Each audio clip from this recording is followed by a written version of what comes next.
All right, good morning. Welcome, everyone. We're going to be talking about a few states that are a little bit difficult to get their license in. But the things we'll be talking about for those states are also transferable to all other states. It's really just the mindset of you don't know what you don't know. And so having that forward-looking perspective to figure out what kind of roadblocks you're going to run into, and doing the work up front so you don't pass your test and then you realize you don't have to wait 2 months to get your license processed, stuff like that. So the first one we're going to talk about, and I'm going to share this little piece of Slack with you. And so for you guys that don't know, there are state groups for every state, and there's pinned posts at the very top. So I'll just show you how I found this page right here. So you go to the little search bar, and it'll look different on your phone, but same idea. Search hashtag California. And boom, we're in the California channel right here. And then you just got to scroll up to the very top, or it'll show you at first all the different options for that search. And then you click on the actual hashtag and then go to the very top. So at first it's going to look like this. When you first find it, it's going to show you the most current posts. Scroll up to the very top and you'll find the pinned posts. And so this one right here, pinned by David, message from David. Please remember to submit a combo application instead of just a test application, as that will save you 3 to 4 weeks of processing time to get your license. When you do the combo application, you will select non-working or non-broker affiliated status for your license. Once you pass, you'll set up a call with myself or David or Tasha to get onboarded with us at EXP, and then you'll get instructions on how to move your license to EXP and make it go active. So a lot of people don't realize this. The information is out there, you just got to find it, but like you don't know what you don't know. And so it'll pay off 3 to 4 weeks of waiting time, just by doing that forward looking to see what kind of process you're going to encounter once it's time to take the test, submit for your actual license, get onboarded with EXP, all that stuff. Do we have any recent California licensees that want to share their experience with this? You can go ahead and unmute yourself and talk. Trying to see if anybody raised their hand or anybody.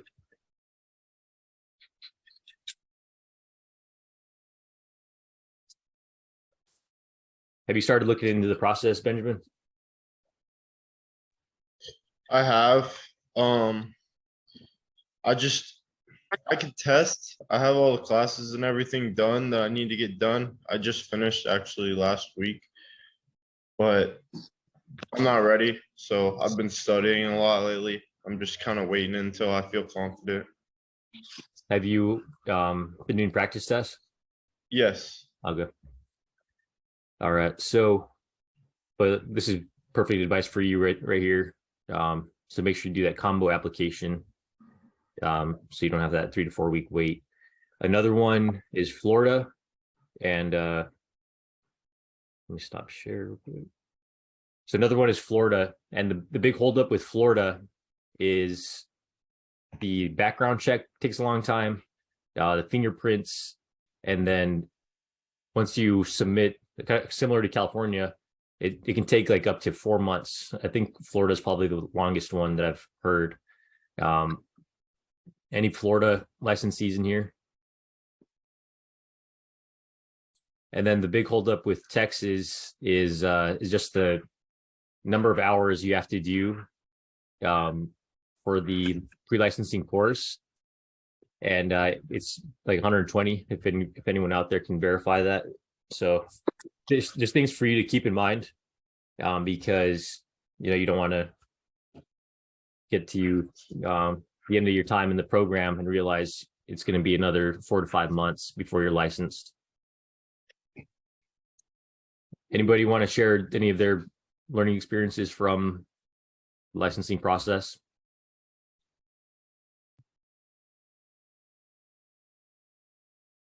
Sweet. Now I'm going to jump into a couple things that helped me weather the storm for my one first year in real estate. with a Sprite. Can I get a burger with fries, please, La Quinta? Oh my gosh, I'm so sorry. I'm driving.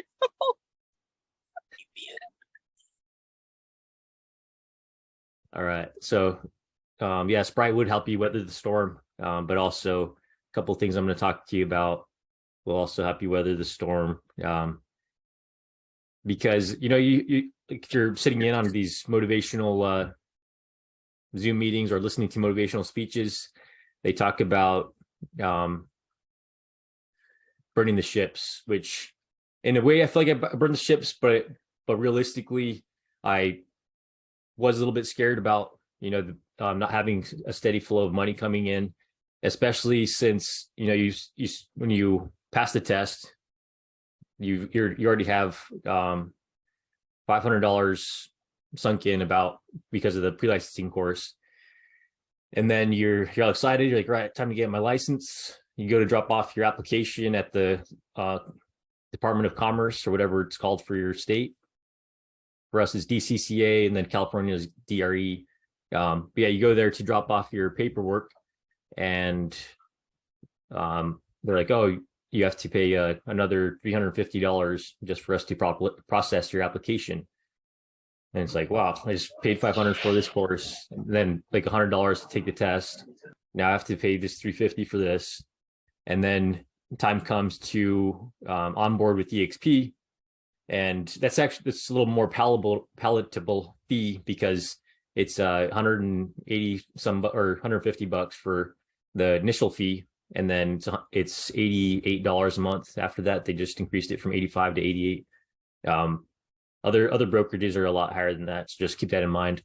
But then you realize you have to pay that initial fee, and then after that first month, that monthly fee, and then you go to your brokerage. I mean, you go to your association of brokers, and so ours is HBR, Hawaii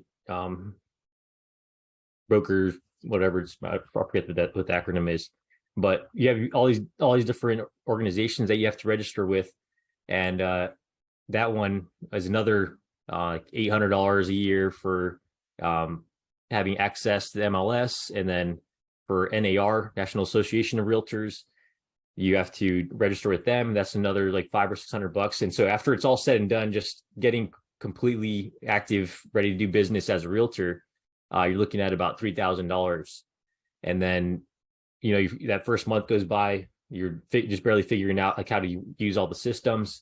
And then you get an email notification from EXP. Hey, we just took another $88 from you for being active with us as a brokerage. It's really, in the grand scheme, it's actually a really small amount, but every month you see that, and you don't have money coming in from business, and so it's a little bit of a kick in the stomach. And so that's when that fear starts coming in. You're like, I don't know if I can do this. I don't even have a single client I'm working with, and I need to figure something out to pay the bills, all that stuff. And then people start talking to you about like all these great options that are out there for marketing and lead generating, and you realize it's like $100, $200 a month for every one of those things. And then you want to put flyers out there, but that costs money. So all those things just continue to add to the fear of, am I actually going to make it in this business? And so these two things that I'm going to tell you about help with putting those fears aside.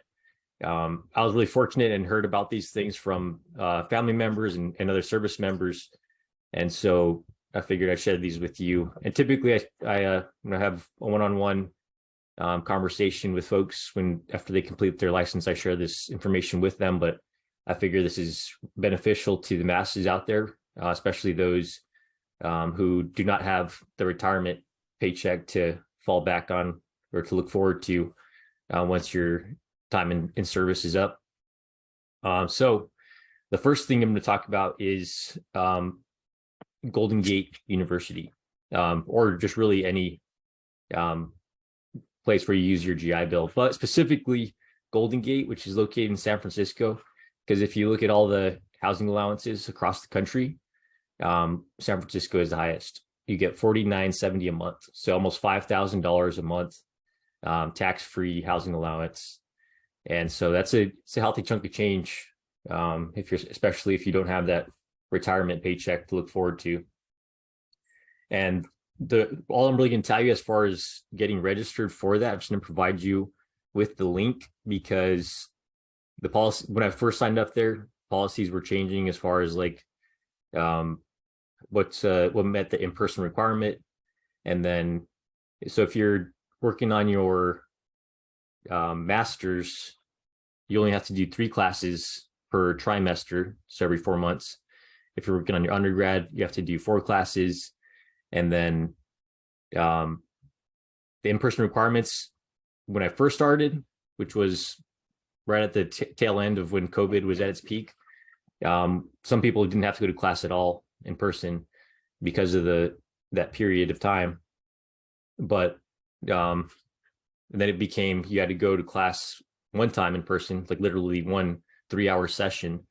And now they've kind of reached their stabilized point where you have to, if there's an in-person offering for class, you have to go to that class.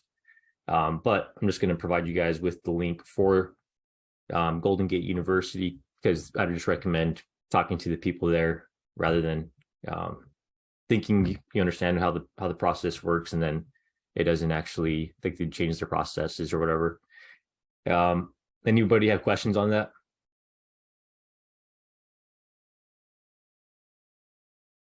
All right. And second thing I'm going to talk about is the VA benefits. So a lot of people think, like, are you putting it for benefits, Benjamin? Yes. I put in a lot of claims. Okay, you don't have to tell me any further, but because some people, it's kind of a personal topic for them. And it's because we do that to ourselves, Right. If you're talking to the people that are still active duty at your squadron, they're like, oh, you're a turd, you're perfectly healthy, why are you putting in for VA benefits? But like I tell everybody, when I was getting out, the whole nightmare that it was when I was trying to actually finally get seen for anything after 9 years of not going a single time to sick call, and I saw that military medical was garbage. But there was another Marine getting out same time that I was, and he was, he did a single term, so 5 years as a flight line mechanic, and he's like, I'm moving back to my hometown. I'm perfectly healthy. I don't need VA benefits. And but he, on a daily basis, he'd be touching chemicals on the can that say, touching this chemical will cause cancer. And so he may not have cancer right now, but 10 years from now, once those chemicals run their full course on him, he's probably going to have some kind of side effect, and maybe not just that chemical that he touched, but other items that he came in contact with throughout his time serving. And it's not just chemical, it's also like the physical activity. And it might sound funny, but sitting behind a computer is actually pretty bad for your back and your health in general. Sitting, the screen affects your body posture, affects all that stuff. And so it really doesn't matter what MOS you are in. I strongly recommend putting in for VA benefits, because it'll help you during that transition period, but also it's going to help you when those injuries that you don't realize you have start to take effect later on down the road. Anyone have questions on VA benefits in general? So some of the real estate specific benefits associated with having a VA rating, if you get to 100%, you'll have full medical coverage. A lot of states will also waive your property taxes. I know Texas you'll be 100% property tax free. Here in Hawaii, your property tax drops down to $300 on the island of Oahu, and on the Big Island goes to 0. Vehicle registration. A lot of states, they give you free vehicle registration. Here in Hawaii, it's a 40, or at least Oahu, it's a $45 discount. On the Big Island, it's free, but yeah, it varies state to state on those tax benefits. The financial benefit of having a VA rating, I believe at 10% starts off at something like $120, 150 around there, and then it goes all the way up to 3,300, I believe, if you're single, 3,800 if you're married, if you get 100%. And it's a big jump from 90 to 100. So I was just talking with somebody last week, and they're saying that their goal was to get 50 because that's, for whatever reason, that's the number that they had in mind. But I would really ask you to think deeply about it and consider that even if you only did 3 or 4 years, how many people there are in the country that haven't served a single day in their life, and they're in a position of power where they will serve for 3 years and whatever it is in Congress, and then they have some kind of fat pension check the rest of their life, and all they did was send you to war to be injured or to do some silly training event that didn't go how it should have. Any questions on any of that stuff? Hey Zor, it's Jesus Jimenez. Yeah, go ahead. Hey, if you get a chance, can you send me the point of contact for the Golden Gate University? Yeah, definitely. Yeah, I'm only an hour and a half away, so that sounds like a good gig. Yeah. So a little bit more on that. Like for me, I live out in Hawaii, and it's maybe like a $350 ticket if I plan it out ahead far enough in advance. Yeah. And so $350 there, and then hotel, I stay at La Quinta for $120 a night, and then the BART is the train system. So I stay at the airport that's right near I stay at the hotel that's right near the airport. So there's $120, and then the train system, like maybe $20 to get back and forth between the school and the airport and hotel. So altogether, at most like $500 if you add in like food and stuff. And so BH here, E5 BH, because that's what you get if you use your GI Bill.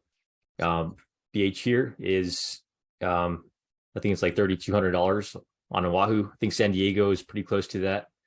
And so that's like a $1,800 difference. Just for round numbers, if you just round that to 2,000, 2,000 times a year, 12 months, that's $24,000. So, and that's just three times you'd have to go in person. And again, it varies. That's why you want to talk to the people there.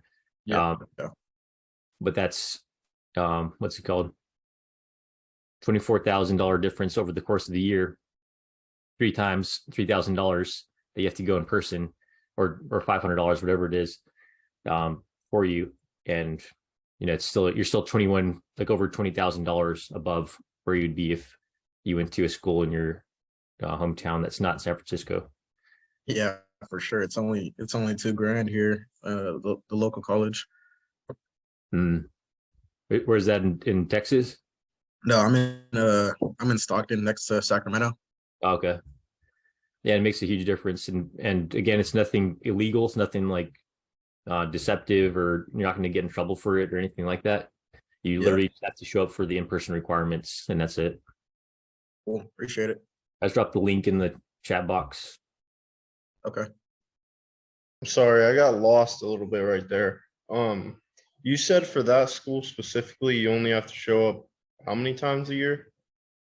So that's what I'm saying, to talk to them. So for me, for example, this past trimester, I'm taking 3 classes because I'm working on a master's in project management, and one of those classes, so only one class has to have an in-person offering, and so my one class that has the in-person offering it actually has 2 in-person sessions.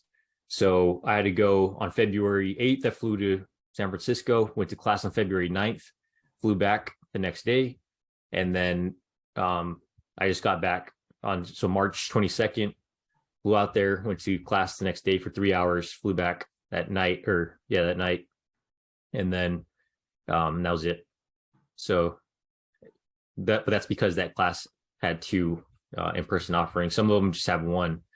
And so if you work it out right, you'll only have to go once. But that's why you got to be careful and talk to the advisor at the school, because they'll set you up. Because one of the trimesters, I kind of screwed myself over, and I think all 3 of the classes had in person. So I went there.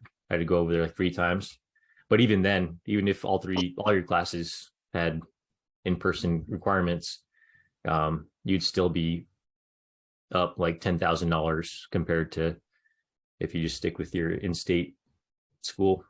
How does that work, considering I know that the GI Bill supports it, like supports the BAH rate if it's like in person, but if you're only going once for one class in person, like how does that correlate? Because you're still a full-time student. So do you have your master's, or are you working on your bachelor's? I'm trying to get like Bachelor's? yes. Yeah. So for bachelor's, full-time is 4 classes per trimester. So every 4 months. So the year is split up into 3 segments, 4 months each. And so every 4 months you're taking 4 classes, and they're all simultaneous. And so, and again, the requirements are super easy. That's another little tangent about my opinion about organized education, but 4 classes, and so that's full time, 4 classes per trimester, and only one of those has to have in-person requirement. Does that make sense? So it's not like you're taking just 1 class every 4 months. You're taking 4 classes every 4 months, and then one of those has to offer you an opportunity to come in person. That makes sense. I know it sounds too good to be true, and it probably is, because I'm sure it will go away eventually.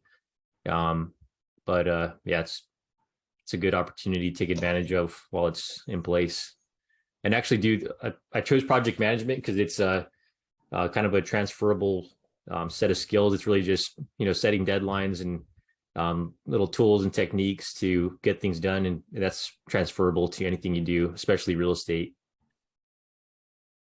And so that $5,000 a month from housing allowance, and then whatever you get for your VA ratings, that'll make things a lot easier to weather the storm when you see those $88 a month going to EXP, and then the money you're spending on whatever kind of prospecting tools.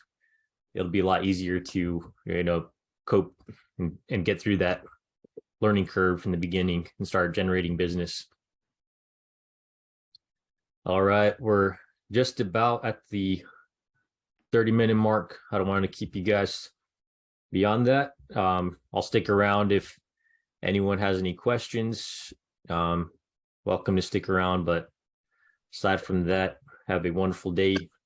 Aloha. Hey, so I just want to add one quick thing, if you don't mind. Yeah, go ahead. Yeah, good afternoon, guys. Good morning, or whatever. I mean, depending on where you are. Anyway, I just have one quick thing I want to add. It's about Turo. Are you guys familiar with Turo? Turo. It's like Uber. It's like Uber. If you have a car that you are not using, the car is sitting in your driveway. Just like me right now, I'm at home. My car is sitting outside. So if you want to make some extra money, you can download the Turo app. Again, Turo.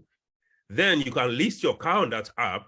If someone is looking for a car to rent, it's kind of like Airbnb. Like Airbnb, someone want to rent a house. Well, the same thing. Someone could be flying from out of state. They are looking for a car where you live. If they go into their Turo app, they see your car, they want to rent it, you might get $65 a day. Times 10. Some people might rent it for 10 days. That's $650. I mean, a friend of mine just told me about it. My neighbor, he did it. He said at one time his wife was making a lot of money with that for 2 months. In 2 months' time, the wife was making like $800 a month. And the car payment for the Toyota Camry was only like $600. So she would pay the car payment and still get some $250 left in her pocket. So, you know, as we are trying to get with this skill bridge program, real estate, we need to scratch our head and find ways of making extra cash. So if you have a car sitting on the driveway, you might want to download the Turo app and see if you can cash in. You might be making $500 a month, $600 a month. And these fees we're talking about, $85, it's not going to be any big deal for you. You know what I'm saying? Then it's safe as well, because when the person gets to your house to pick up the car, they're going to take a photo. I mean, they're going to use their phone and take a photo of their ID card with the vehicle's license plate, so everybody knows that they were at your car. You know what I'm saying? Then they're going to take a video as well of the inside and the outside of the car to make sure that if there's any issue, you know what I'm saying, if you are turning the vehicle with damage, they will pay for it. You know what I'm saying? It's a safe program. It's just like Uber. It's safe, but you don't have to be driving nobody. You know, they just come in and pick up your car and take it away. And you can also set up like mileage limits. If you want them to only drive for 200, let's say 100 miles per day, you can do that. 50 miles per day, you can do that. I think it's all in the app anyway. It's something that I'm looking into as well. You know, so if you have an expensive car, you get more money. If your car is not so expensive, you know, it's just like a hotel. You go to a cheap hotel, you pay cheap. Go to an expensive hotel, you pay more. So I just thought I should throw it out there as we are finding ways to make some extra cash. That's all. Yeah, I appreciate that, Abdul. Yeah, that's a great opportunity. When I was still active, a bunch of the Marines in my flightline shop were talking about how they're like some guy had just bought a brand new minivan and it was going to be paid off within like a 6-month period by putting it on that company. But yeah, there's so many opportunities out there to help you weather the storm, to get to that point where you're seeing income come in from real estate, and it's going to be a pretty healthy amount once you finally get that spout going. Johnny Mac.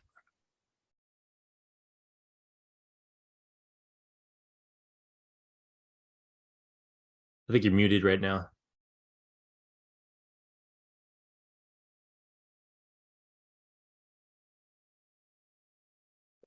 Yeah, I still can't hear you. It says that you're unmuted, but yeah, for whatever reason, your mic isn't working. Yeah, still not working. All right, sign language. All right. Thanks everyone for coming. I'll still stick around a little bit longer if you guys have more questions. Have a wonderful day. Aloha.